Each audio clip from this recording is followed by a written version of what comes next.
Is powered by the Law Office of Theodore London.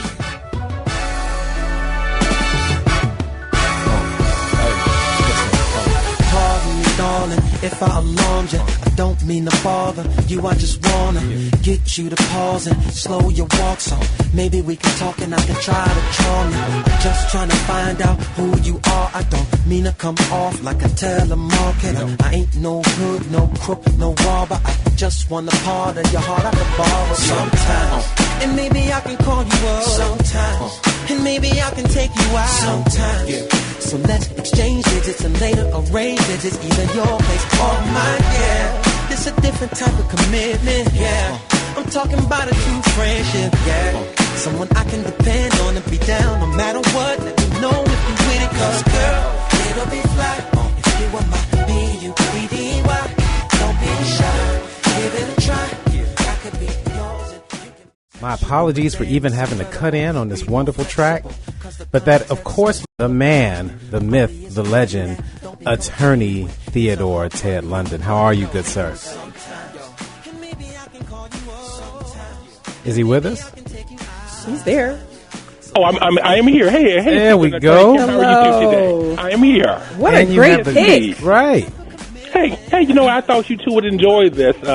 You know what? I happened to see, what's the program where they have the battle of these people? I forget the name of it.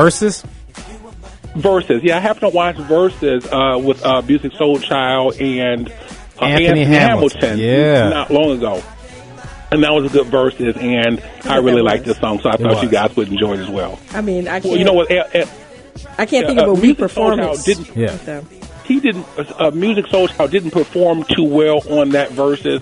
I thought Anthony Hamilton did a much better job, but I still do appreciate Musiq Soulchild's music, though. So I thought you guys would enjoy it as well. Absolutely. Anthony Hamilton sings better live. Okay. Well, well, he did in that Versus for sure. Do they still have those Versus things? Absolutely. They did one not long ago with people talking about them recently. They just did one, a gospel version with Mary versus BB and CC. Oh, wow. I know, right? Oh, wow. Oh, I have to go back and see that. They're all on YouTube. So just you can watch the whole thing on YouTube minus commercials. Is great. Oh, boy. Yep. Oh, boy. I'm going to go watch that tonight. Absolutely. Yeah. So you have the dynamic duo, and I know you have some business to take care of, attorney.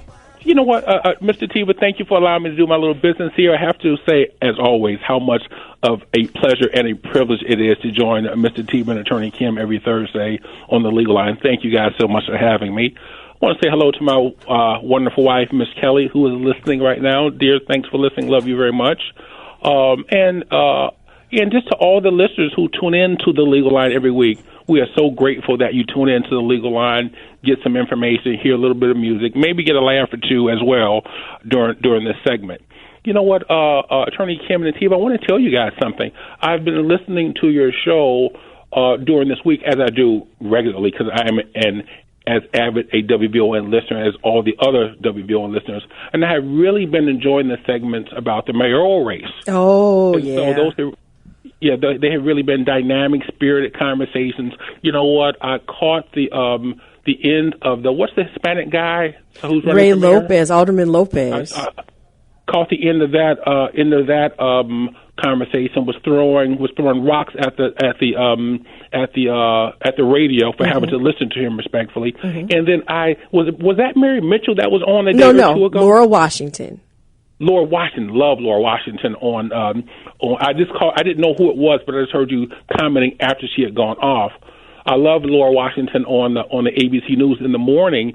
Here's what I always say every time Miss Washington comes on. She needs more time on. Yes, she definitely does. When I watch her in the morning at ABC, she's only on for like a minute. I'm like, she wakes up this early to only get on for a minute? Well, I hope that you're that you're reading her new column in the Tribune. Where is it? It's on Mondays. I'll start reading it. It's on Mondays, and if you can even go back, because she's only been there probably since July, maybe the beginning of August, but each one has been outstanding. Yeah, always appreciate her commentary. She's just straight down the middle. She's not partisan. She's a reporter. She's not trying to slant the information. I really, really appreciate that. But you know what? I wanted to just add my 2 cents worth in here regarding the mayoral election. You know what? I am really nervous about the election. Because here is the bottom line: if African American people don't elect an African American mayor, and we happen to end up with a Hispanic mayor, we're in a world of hurt. Mm-hmm. And so I don't know what we need to do to elect a black mayor, but if we don't elect a black mayor, in my opinion, it'll be a long time before we see another one. Because, again, we have a lot of Hispanics in our community already. They're being bussed in now. So we need to try to protect what we have, and I'm not endorsing anyone at this point. I don't know if my endorsement would mean anything anyhow, but I know we better try to find a way to elect a black mayor, because if we don't, it's going to be a world of pain for black people in Chicago, just like it was when we had the previous administrations. I also want to say, here's what I will say about this administration, is I have seen some development in the black communities. On the south side and on the west side, I know they have some of these corridors that they are promoting to do development in. I have been seeing some tangible results from that. So I know a lot of people are kind of frustrated with this administration, but that's the one thing I can see visibly, is there is some development going on. Development does take time, even from the beginning of the development until it's completed, and the process is like the weeds under the dirt. That takes a long time to develop before you even start seeing the development from the ground. So I do know, in fact, there are some developments in the works, and I have seen some as well. But again, if we lose this election as black folks, we're going to be sorry. You know, the one thing I'll say about the one issue, again, everyone's kind of frustrated with this mayor in the city is the crime issue. Crime is really prevalent. But you know what? As I travel around, because again, Kelly and I, we travel quite a bit. There's crime happening everywhere. And whether it's a black mayor in Houston or Hispanic mayor in L.A., they're grappling with some of the same issues. So I am not sure, even if we change mayors, that's going to really solve our crime problem. I'm not quite sure how that's going to even be done in the first place. But my 2 cents worth is we better try to figure out how to elect a black mayor. Otherwise, we're going to be sorry about it. Fair point. Yeah. Well, we certainly don't have our shortage of picks. That's true. Well, you know what, and I'm not sure if that's a good or a bad thing right now. If we get someone like Congressman Garcia that steps into the race, and we have 5 or 6 African American candidates, I think Attorney Kim, you listed them yesterday. Mm-hmm. Alderman Sawyer, Alderman King, on and on and on. It just went on and on and on. And if they have just one, and we have 6. That may spell trouble for us, and that's concerning to me. So, whatever that's worth, I hope we kind of figure out. And Attorney Kim, you and Mr. Teva, you two have a unparalleled opportunity to help frame some of that. And I'm not sure if that's your job at all, but we're not going to take you for granted. You guys are decision makers and influencers. So help us shepherd through this process and help us make sure that we elect another African American mayor in this upcoming election. It's important. Not long ago, Kim and I had a very robust conversation trying to glean what we could from a very similar situation in Detroit. Right. Where they were not able to coalesce around a candidate, split the vote to the degree that now Detroit at the federal level is going to be without black representation for the first time in almost 65 years. So we should heed your warning.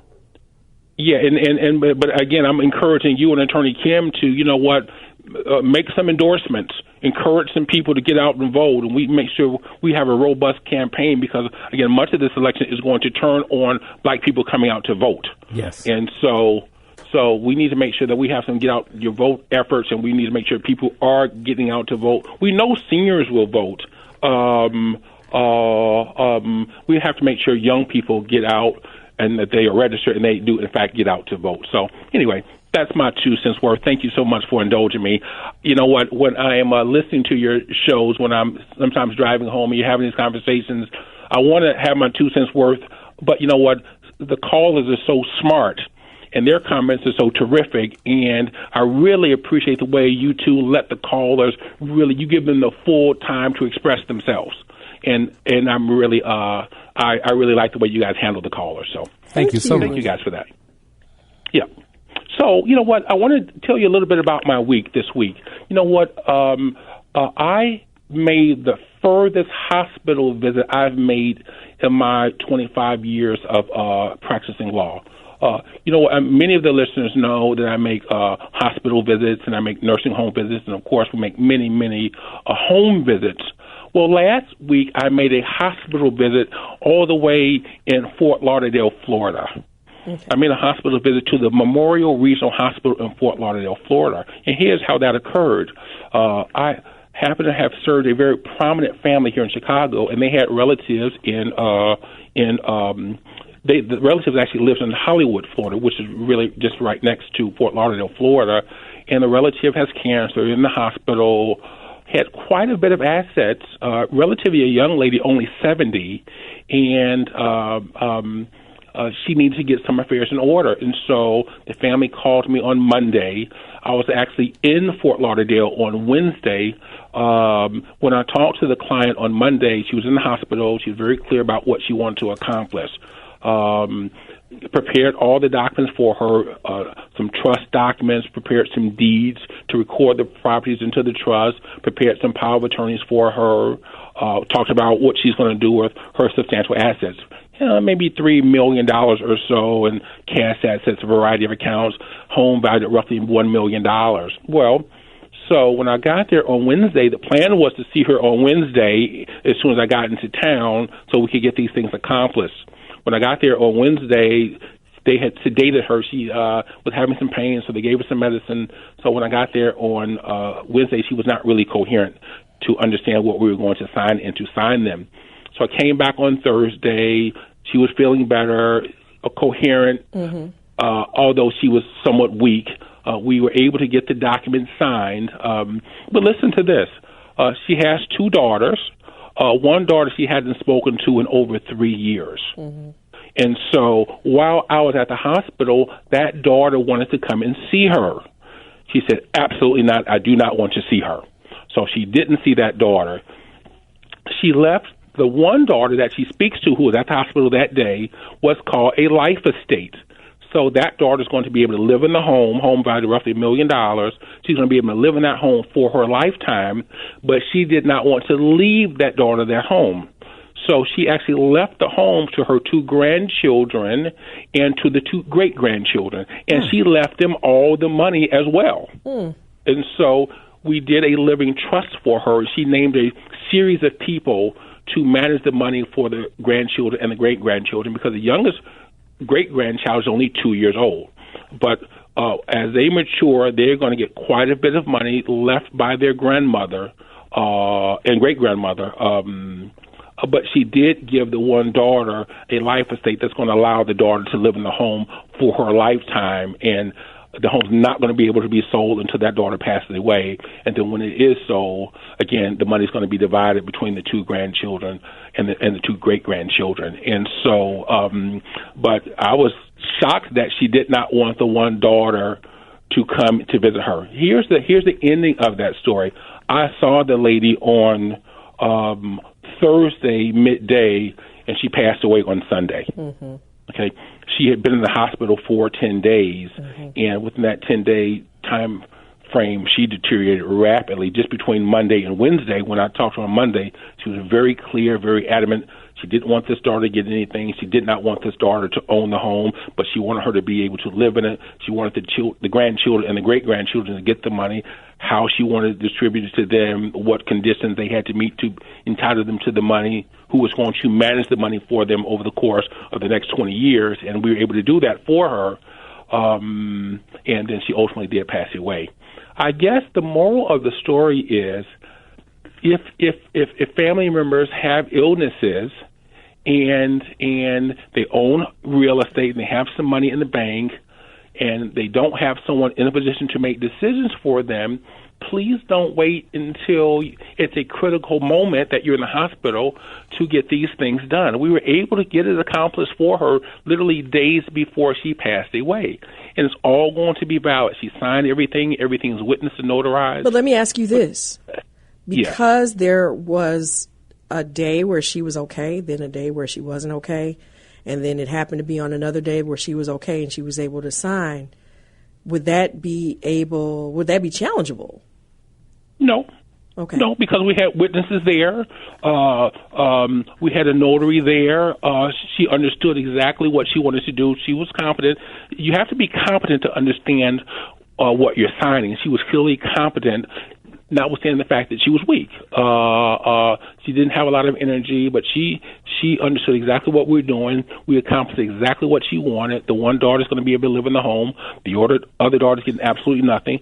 All the balance of the estate's going to her grandchildren and great-grandchildren without having to go through the expensive, stressful probate process. Mm-hmm. She also had made arrangements to have her arrangements taken care of. A relative managed that, but she made it clear to them how she wanted to be managed, so they took care of that as well. So she was weak, but all the time, everyone doesn't get the opportunity to become coherent to sign the document. So there have been many instances where people need to get these things done, and the people wait until the last minute, until it's a critical time, and the people don't ever regain consciousness or clarity to understand what they're signing or what they need to sign, and then they're not able to do it. And then the home and the financial accounts have to go through the probate process.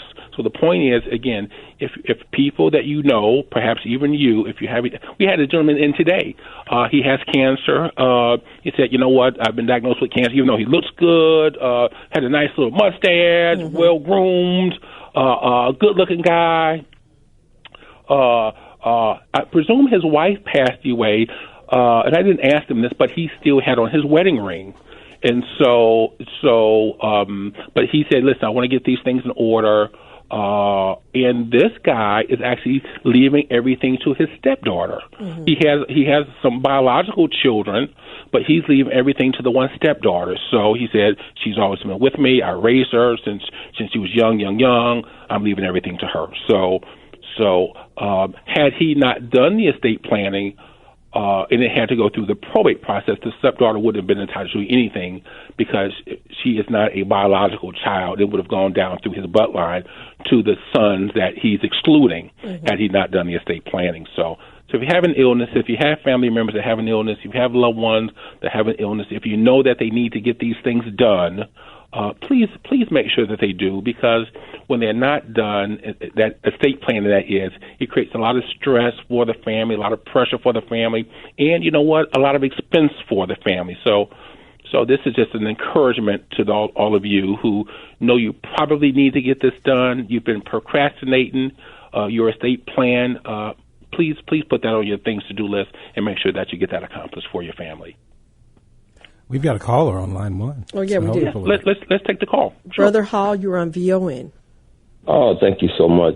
First of all, let me just say thank you, Brother Ted London, for being the community servant that you are, brother. And not just for the things that you've done lately, but over the years, you collaborating with others like Lambert, Cochran, and Henderson. Sure. You know, I really, really appreciate that, brother, because if you can't handle it, or if it's something that's not in the line of what you're doing, you refer. And that speaks volume of your character. So I wanted to call and also give a big shout out to you for being one of the supporters of the school supply drive. So we thank you in the community, brother. I want you to know you guys are number one show in terms of the legal line and Linnell Harris. Well, y'all got to keep this up. Brother Hall, there is no one better than you, Brother Hall. And as you know, I'm an avid WVON listener. So if you listen to WVON regular, do you know that Brother Hall practically has his own show on WVON? When he calls and he makes his comments, I mean, he has as much depth as any of the hosts. So, Brother Hall, thank you for the call. But you know what? We should be thanking you for the work that you do. We're so grateful that you are involved in our community. And the reality is we need more men like you, Brother Hall. Thank you really for what you do for us. So much, and thank you, and thank Kim and Atiba. I got it right? Yes, you did. You got it right. It's going to be a good day, Attorney Kim. You all you do as well. Take care. Brother Hall, thank you for the call. Yeah. Brother Hall is a terrific man. He's gotten me involved in some back to school events. The thing about Brother Hall, and again, there are many like him, but we do need more. Yep. But he doesn't publicize what he does. He does his work, under the radar, but it's very efficient, and I'm so grateful that he's got me involved in it. And anything Brother Hall asks for, he can consider it done when it comes to Ted London. So thank you, Brother Hall. That's what happens when people do things for the right reasons and not for the glory. Yeah. Yeah. But back to you guys. You guys have really been on fire for the last week or so with this election thing. What's the plans in the next week or two, or going forward during the election season, to make sure that we get a black mayor elected? You guys have any strategies for that, Attorney Kim? Well, we're going to continue to make sure we have the candidates on, and if you've been listening on the days that we actually have the candidates on, we have started a trend here on our show. We were determined that we were going to be their first stop the day that they announced. And so far, everyone has done that except for 2 people. Mm-hmm. So I think that's a pretty good track record. And our first question is always, why should the African American community vote for you? That's the first question. Hey, question for you guys. Hey, Atiba, Attorney Kim, are you guys going to make an endorsement? On air? I don't live in Chicago. Yeah. Attorney London, so I don't know how much my endorsement would carry. I'm going to give some thought to that. I'm going to give thought to that, because the one thing that's important to me is to have a candidate who is for our community, not just black. Just being black's not enough for me. I got to know that they are uniquely qualified and uniquely understand what is going on in our community, and have the heart and the will and the ability, which is something we're not doing very well in our community, is electing people with ability to do something about it. So I think that's wild, though. I have a half a second left. I want to ask you this question. In your opinion, has there ever been a non-African American person elected that had our interests truly in their heart? Can you name one or two? You mean like as far as mayor? No. Mayor, national, local, statewide, anywide. Give me a minute, because I've worked with a lot of them. So give me a minute. I will have an answer for you. I promise. I'll write it down. Got it. Okay. Well, I'm interested to know who has black people's interests at heart that have not been African American people. I totally agree, but I want to see more of those that are African American to really have our interests at heart too. Well, that's a good point important. as well. Thank you so much. This was really a great conversation. It always is. I appreciate you guys so much. You know what? Just let me give my number to the listeners. If you have any questions about estate planning or anything else, you can always call our office. Again, our number is 773-721-3333, 773-721-3333. And, of course, you can always go to our website. You can just Google Ted London. Our website will come up, has great information. So if you have any questions, feel free to call anytime. But Attorney Kim and Mr. Tiba, you guys are on fire lately. Really been enjoying your show. Well, we appreciate it. You're going to like this next topic, Attorney, so make sure you keep listening. I will be listening. Yes, indeed.